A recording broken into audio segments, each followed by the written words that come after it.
मैं डॉक्टर भामा अग्रवाल आपके अपने यूट्यूब चैनल पर आपका स्वागत करती हूँ, अभिनंदन करती हूँ। आइए प्यारे बच्चों, आज हम साठोत्तरी हिंदी कविता के सशक्त हस्ताक्षर श्री रघुवीर सहाय जी द्वारा रचित एक अत्यंत महत्वपूर्ण कविता कोई एक और मतदाता का अध्ययन करते हैं। इस कविता में कवि ने दीनहीन, असहाय और गरीब के प्रति गहन सहानुभूति प्रकट की है। कवि बताते हैं कि इस व्यवस्था तंत्र के लिए प्रत्येक नागरिक महज एक मतदाता के अतिरिक्त कुछ नहीं है। यह व्यवस्था तंत्र उसे इंसान समझकर उसके प्रति संवेदना, सहानुभूति, न्याय और सहयोग का रवैया नहीं अपनाता। परिणाम स्वरूप गरीब व्यक्ति न जाने किस किस प्रकार की मौतें मरता है। गरीब व्यक्ति दिन रात कठोर परिश्रम करके अपने परिवार को पालने जितना धन भी वो नहीं कमा सकता। अपनी दरिद्रता के कारण, धन के अभाव के कारण और अपनी विवशता के कारण उसके जीवन में कोई सुख और कोई सुख साधन नहीं होते हैं।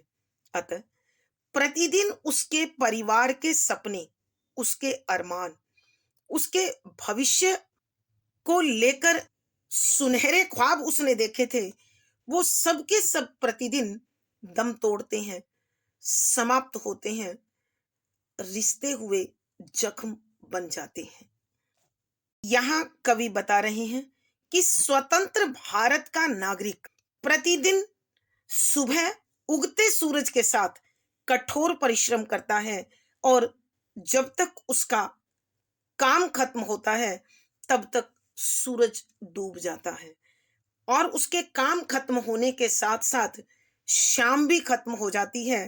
अर्थात कवि के कहने का अभिप्राय है कि उसके जीवन में केवल संघर्ष शेष रहता है और जैसे जैसे रात गहराती है वैसे वैसे उसके जीवन में भी अभावों की रात शामिल हो जाती है और अपने जीवन में सुख और सुख साधनों की कमी से जूझता हुआ वह और उसका परिवार न जाने कितने सपनों के टूटने का दर्द प्रतिदिन झेलता है।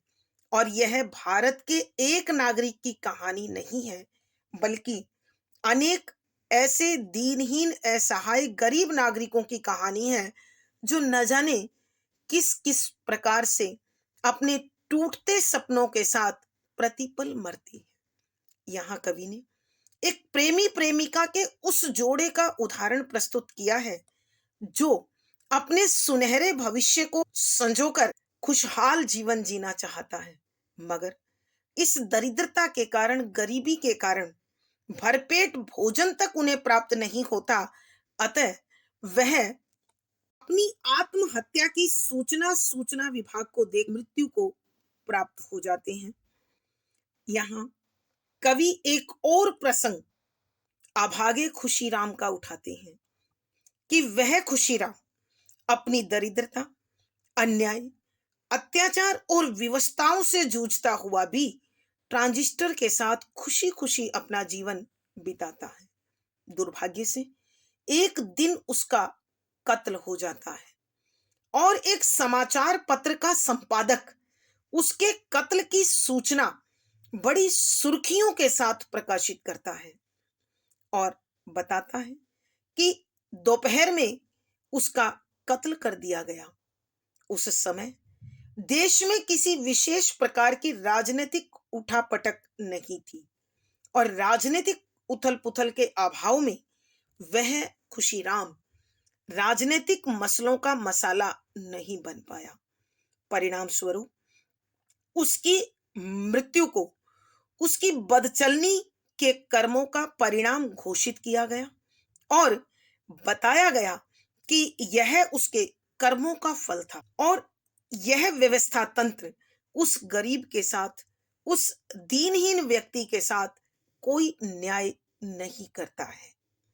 यहाँ कवि बताना चाहते हैं कि व्यवस्था तंत्र और समाज दोनों ही ऐसे व्यक्तियों के प्रति संवेदनहीन होकर बड़ा कठोर, निर्मम, क्रूरतापूर्ण व्यवहार करती हैं। इसलिए कवि छायावादी कवि को श्रेष्ठ मानता है, उसकी संवेदनशीलता को उत्तम मानता है। वह उसकी उदारता का, उसके दिल की विशालता का प्रशंसक है। वह बताता है कि किस प्रकार छायावादी कवि मानव मात्र की छोटी सी पीड़ा, एक छोटे से दुख को लेकर इतना अधिक भावुक हो जाता था कि वह सुंदर मनोरम गीतों की रचना करता था। यही कारण है कि छायावादी कवि आज भी महान कवि और श्रेष्ठ गीतकार है। आज प्रतिदिन न जाने कितने दीनहीन नागरिक अर्थात मतदाता प्रतिपल मरते हैं, लेकिन न तो समकालीन कवि, न व्यवस्था तंत्र और न समाज उनके प्रति संवेदनशील है, भावुक है, उदार है। परिणाम स्वरूप किसी व्यक्ति की मृत्यु किसी के लिए पीड़ा का विषय नहीं, एक सामान्य सी बात हो। तो आइए बच्चों, कवि की इन गहन अनुभूतियों से भरी कविता का अध्ययन अब हम आरंभ करते हैं। पद संख्या 1। जब शाम हो जाती है तब खत्म होता है मेरा काम। जब काम खत्म होता है तब शाम खत्म होती है। रात तक दम तोड़ देता है परिवार। मेरा नहीं, एक और मतदाता का संसार। रोज कम खाते खाते ऊब कर प्रेमी प्रेमिका एक पत्र लिख दे गए सूचना विभाग को। प्रसंग प्रस्तुत पद हमारी हिंदी की पाठ्य पुस्तक समकालीन हिंदी कविता में संकलित साठोत्तरी एवं समकालीन हिंदी कविता के सशक्त हस्ताक्षर श्री रघुवीर सहाय जी द्वारा रचित कोई एक और मतदाता नामक कविता से लिया गया है। संदर्भ, यहाँ कवि के हृदय में दीनहीन, असहाय और गरीब के प्रति गहन सहानुभूति है। कवि बताते हैं कि स्वतंत्र भारत का नागरिक व्यवस्था तंत्र के लिए महज एक मतदाता है। वह उसे मनुष्य नहीं समझता, एक मतदाता समझकर उसके प्रति शुष्क है, संवेदनहीन है। प्रत्येक नागरिक को अपने देश में निवास करने पर पूर्ण सुरक्षा, न्याय और आजीविका के पर्याप्त साधन मिलने चाहिए। यहाँ कविवर प्रत्येक भारतीय नागरिक के प्रति सहानुभूति, संवेदनशीलता का व्यवहार अपनाकर सबके न्याय का समर्थन करते हुए लिखते हैं कि व्याख्या शब्दों के अर्थ आवश्यकता के अनुसार। जब शाम हो जाती है तब खत्म होता है मेरा काम। यहाँ कविवर रघुवीर सहाय जी स्वतंत्र और आधुनिक भारत के नागरिकों की दरिद्रता का वर्णन करते हुए उनकी गरीबी और उनकी लाचारी का वर्णन करते हुए लिखते हैं कि जैसे जैसे शाम ढलने लगती है, रात गहराने लगती है, वैसे वैसे गरीब व्यक्ति अपना अपना काम खत्म कर अपने परिवार के पास, अपने घर की ओर लौटने लगते हैं। परंतु जब काम खत्म होता है तब शाम खत्म होती है कि यह गरीब व्यक्ति सुबह से लेकर शाम तक जो कठोर परिश्रम करता है वह शाम समाप्त होने तक उसे करना पड़ता है। तब जाकर उसके परिवार को आधा पेट रोटी प्राप्त होती है, अर्थात उसके परिवार की जरूरतें पूरी हो जाएं, इतना भी धन वो दिन भर काम करके जुटा नहीं पाता है। रात तक दम तोड़ देता है परिवार कि रात होने तक उसका पूरा का पूरा परिवार दम तोड़ने लगता है। अर्थात कवि के कहने का भाव यह है वह स्वतंत्र भारत का नागरिक दिन भर कठोर परिश्रम करके भी अपने परिवार के लिए आवश्यकता के सुख साधन, आवश्यकताएं पूरी करने के लिए भी पर्याप्त धन प्राप्त नहीं कर पाता है। परिणाम स्वरूप उसका परिवार प्रतिदिन न जाने कितने अरमान, कितने सपने, कितनी आवश्यकताओं का गला घोट देता है। अर्थात कवि के कहने का भाव यह है कि गरीब व्यक्ति न जाने कितने समझौते कर अपने जीवन को जीता है। मेरा नहीं, एक और मतदाता का संसार कि कवि बता रहे हैं। इस प्रकार इच्छाओं को केवल एक परिवार नहीं मारता है, बल्कि न जाने कितने सारे मतदाताओं का संसार इसी प्रकार घुट घुट कर जीवन जीता है। अपनी गरीबी के कारण, अपनी दरिद्रता के कारण, अपनी मजबूरी और विवशता में न जाने कैसे कैसे समझौते कर अपना विवशतापूर्ण लाचार जीवन जीता है। लेकिन यह व्यवस्था तंत्र उसके लिए किसी प्रकार की कोई सुविधा, कोई सम्मान, कोई संवेदना नहीं जुटाता है।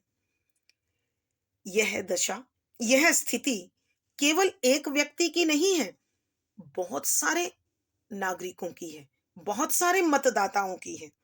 यहाँ कवि एक उदाहरण प्रस्तुत करते हुए कहता है कि रोज कम खाते खाते ऊब कर, रोज प्रतिदिन कम खाते खाते अर्थात आधा पेट भरकर, ऊब कर, परेशान होकर, दुखी होकर प्रेमी प्रेमिका एक पत्र लिख दे गए सूचना विभाग को कि प्रेमी प्रेमिका का एक ऐसा जोड़ा जिसने खुशहाल सुखद भविष्य के सपने सजोए, तो उसके सपने भला कैसे साकार होते जब पेट भर रोटी ही उनके पास नहीं है। अतः भूखमरी से परेशान होकर, गरीबी से परेशान होकर यह प्रेमी प्रेमिका का जोड़ा आत्महत्या को विवश हो जाता है और अपनी आत्महत्या की सूचना विभाग को देकर अपनी जीवन लीला को खत्म कर देता है। अर्थात कवि के कहने का भाव यह है कि स्वतंत्र भारत का नागरिक जो व्यवस्था तंत्र के लिए महज एक मत है, उसके नकारात्मक रवैये और उसकी संवेदनहीनता के कारण न जाने कितने सुनहरे सपने, कितने खुशियों से भरे हुए ख्वाब ही नहीं टूटते, बल्कि जीवन भी टूटकर बिखर जाते हैं, समाप्त हो जाते हैं। आइए बच्चों, हम एक बार फिर इस पद की व्याख्या करते हैं।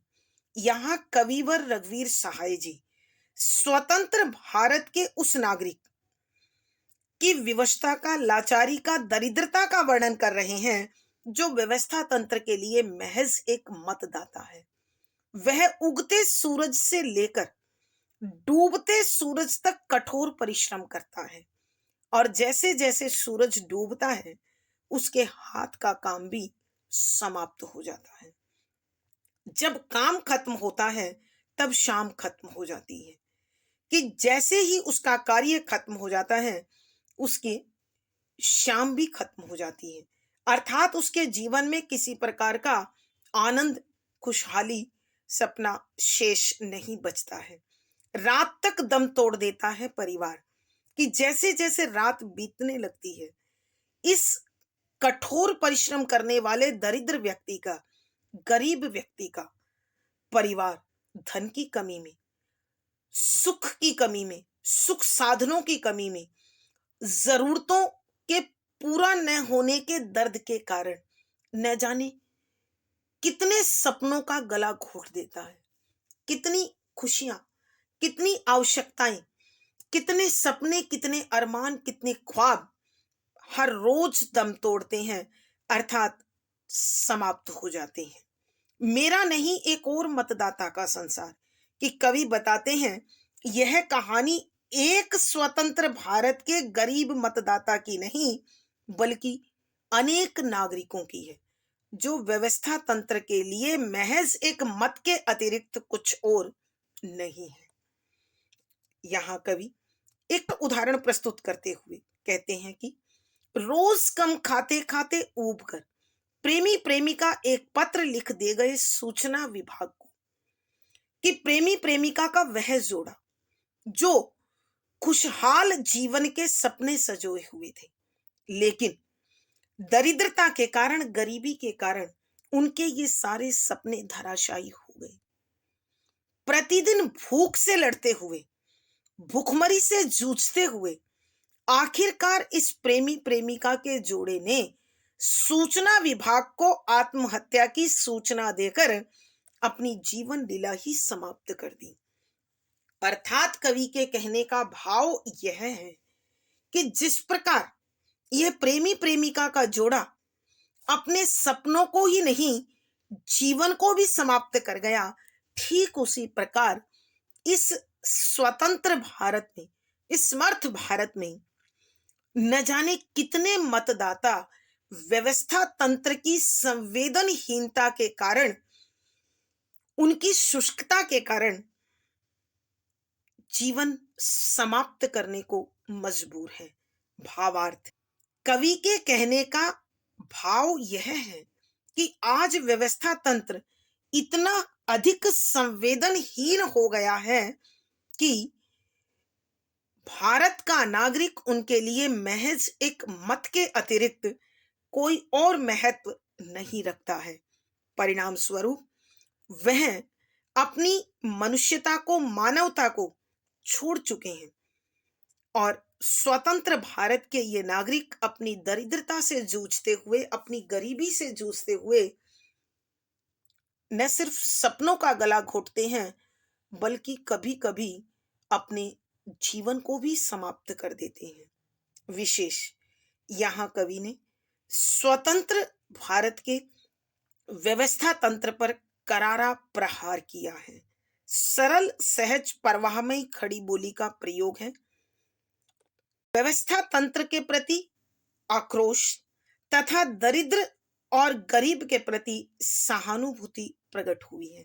यहाँ करुणरस, प्रसाद गुण है, व्यंजना शब्द शक्ति है, मुक्तक, छंद, गेय शैली और संगीतात्मकता बनी हुई है। यहाँ अनुप्रास, पुनरुक्ति प्रकाश, पदमैत्री आदि अलंकारों का सुंदर सटीक प्रयोग हुआ है। दम तोड़ना मुहावरे ने भाव सौंदर्य को एक नया एहसास, नई अनुभूति दी है। पद संख्या 2, दिन रात सांस लेता है ट्रांजिस्टर लिए हुए खुश नसीब खुशीराम, फुर्सत में अन्याय सहने में मस्त, स्मृतियां खंखोलता, हकलाता, बतलाता सवेरे, अखबार में उसके लिए खास करके एक पृष्ठ पर दुम हिलाता संपादक एक पर गुरगुराता है। प्रसंग पूर्ववत संदर्भ, यहाँ कविवर दीनहीन गरीब के प्रति गहन सहानुभूति अपने हृदय में संजोए हुए हैं और वह स्वतंत्र भारत के व्यवस्था तंत्र पर करारा व्यंग करते हैं कि इस व्यवस्था तंत्र में किसी गरीब के लिए, किसी असहाय दीनहीन के लिए कोई न सहानुभूति है न न्याय है। अतः वो भारत के नागरिक के लिए न्याय की मांग करते हुए लिखते हैं कि व्याख्या, शब्दों के अर्थ आवश्यकता के अनुसार दिन रात सांस लेता है ट्रांजिस्टर लिए हुए खुशनसीब खुशीराम। यहाँ कविवर रघुवीर सहाय जी स्वतंत्र भारत के गरीब, दीनहीन, लाचार नागरिक के प्रति गहन सहानुभूति प्रकट करते हुए खुशीराम नामक नागरिक का वर्णन करते हुए बता रहे हैं कि दिन रात सांस लेता है ट्रांजिस्टर लिए हुए खुश नसीब खुशीराम, कि अपनी गरीबी, अपनी दरिद्रता की दशा से जूझता हुआ, अन्याय सहता हुआ, अत्याचार सहन करता हुआ खुशीराम प्रसन्नतापूर्वक अपने रेडियो के साथ गुनगुनाता हुआ मस्त जीवन जीता है। अर्थात अन्याय सहकर भी दरिद्रता सहकर भी वह मस्त रहता है और अपने फुर्सत के समय, अपने खाली समय में वह अनेक यादों को याद करता है और उनको प्रस्तुत करता है, हिचकिचाते हुए बताता है कि किस प्रकार उसने सुनहरे जीवन के सपने सजोए थे। अखबार में उसके लिए खास करके एक पृष्ठ पर दुम हिलाता संपादक एक पर गुरगुराता है। और एक दिन इसी खुशीराम के कत्ल का समाचार पत्र में बड़ा मसालेदार चटपटा समाचार छपता है, जिसमें अखबार का संपादक प्रकाशित करवाता है कि खुशीराम का कत्ल हो गया। और उस समाचार पत्र में खुशीराम की यादों को प्रकट करते हुए एक बड़ी सुंदर, आकर्षक, मनोरंजन से भरी चटपटी खबर छपती है कि समाचार पत्र का संपादक उस खबर को छापते हुए विशेष तौर से व्यवस्था तंत्र की खुशामद करता हुआ तथा अपने अधीस्त संवाददाता पर गुर्राता हुआ, उसको लताड़ता हुआ प्रस्तुत किया गया है। आइए बच्चों, एक बार फिर हम इस पद की व्याख्या करते हैं। यहाँ कविवर रघुवीर सहाय जी दीनहीन गरीब के प्रति अपने हृदय में गहन सहानुभूति संजोए हुए खुशीराम नामक एक नागरिक का उल्लेख करते हुए लिखते हैं कि अभागा खुशीराम अन्याय सहने में मस्त है और अपनी दरिद्रता के साथ, अपनी गरीबी के साथ बड़ी प्रसन्नता पूर्वक जीवन जीता है और अपने आप को खुशनसीब मानता है। वह दिन रात कठोर परिश्रम करता है और अपना खाली समय अपने रेडियो के साथ बड़े आनंद के साथ व्यतीत करता है। लेकिन एक दिन उसका कत्ल हो जाता है तो अखबार का संपादक उसके इस कत्ल की खबर को एक बड़ा चटपटा मसाला बनाकर प्रस्तुत करता है और उसकी अनेक यादों के साथ अखबार का संपादक व्यवस्था तंत्र को प्रसन्न करता हुआ, खुशामद करता हुआ दिखाई देता है तथा अपने संवाददाता पर चीखता चिल्लाता हुआ इस चटपटी खबर को मसालेदार खबर बनाकर अखबार के मुख्य पृष्ठ पर एक खास तरीके से प्रस्तुत करता है। भावार्थ, कवि के कहने का भाव यह है कि व्यवस्था तंत्र को सजग बनाने वाला मीडिया भी आज लाचार होकर इस व्यवस्था तंत्र के सामने खुशामद करता हुआ, चाटुकारिता करता हुआ, चापलूसी करता हुआ दिखाई देता है। अर्थात कवि के कहने का अभिप्राय यह है कि जो स्वतंत्र भारत का नागरिक है, न तो व्यवस्था तंत्र उस पर विचार करता है और न ही समाचार पत्र। समाचार पत्रों के लिए भी यह नागरिक एक चटपटे मसाले के अतिरिक्त कुछ नहीं है कि इस स्वतंत्र भारत के नागरिक के प्रति न व्यवस्था तंत्र और न ही समाचार पत्र अपनी जिम्मेदारियों का निर्वाह करते हैं। विशेष यहाँ कवि ने व्यवस्था तंत्र के साथ साथ मीडिया पर भी करारा व्यंग किया है। सरल, सहज, परवाहमयी खड़ी बोली है। व्यवस्था तंत्र और मीडिया के प्रति आक्रोश तथा दीनहीन गरीब के प्रति सहानुभूति प्रकट हुई है। करुण रस प्रसाद गुण है, व्यंजना शब्द शक्ति है, मुक्तक छंद गे शैली और संगीतात्मकता बनी हुई है। यहाँ पदमैत्री, मानवीकरण, अनुप्रास आदि अलंकारों का सुंदर सटीक प्रयोग हुआ है। प्यारे बच्चों, इतना ही। अगली वीडियो में फिर मुलाकात होगी। आशा है पढ़ा गया विषय आपको समझ में भी आया होगा और रोचक भी लगा होगा और अवश्य आपके हृदय में भी अनेक प्रश्न जन्म ले रहे होंगे। अपने भाव व विचार कमेंट बॉक्स में लिखें। वीडियो को लाइक करें, शेयर करें और चैनल सब्सक्राइब करें। आपका दिन और जीवन मंगलमय हो, इसी शुभकामना के साथ आभार, धन्यवाद।